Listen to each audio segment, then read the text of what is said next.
আলু পোস্ত করার জন্য প্রথমে আমি কড়াইয়ে সর্ষের তেল দেবো, তারপর আলুগুলো ভেজে নেব। কড়াই ভালো করে গরম হয়ে গেছে, আমি তেলটা সর্ষের তেল,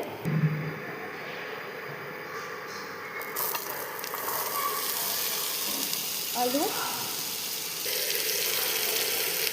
খানিকটা নুন, খানিকক্ষণ ভাজবো এটাকে। আলুটা ভাজা ভাজা হয়ে আসলে তারপর আমি পোস্ত বাটাটা দেবো।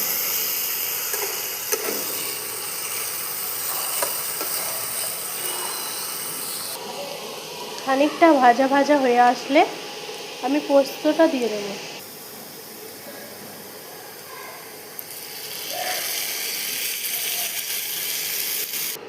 পোস্তটা দিয়ে খানিকক্ষণ নাড়াচাড়া করতে থাকবো। এবার এতে একটু জল দেব, সামান্য পরিমাণ জল দেব।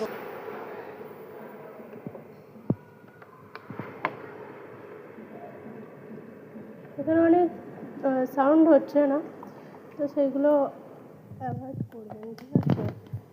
এটা আমি হালকা দমে দিয়ে আলুগুলো সিদ্ধ হতে বসাবো। কিছুক্ষণ পরে এসে এটাকে আর একবার নাড়ি চাড়িয়ে দিয়ে যাবো। আমার পোস্ত রেডি। আমি একটু ঝোল ঝোল রেখেছি, কারণ ঝরা ঝরা ভাত তো, সেই জন্য একটু ঝোল ঝোল পোস্ত রেখেছি। আপনারা চাইলে এটা শুকনোও করতে পারেন জলটা মেরে দিয়ে।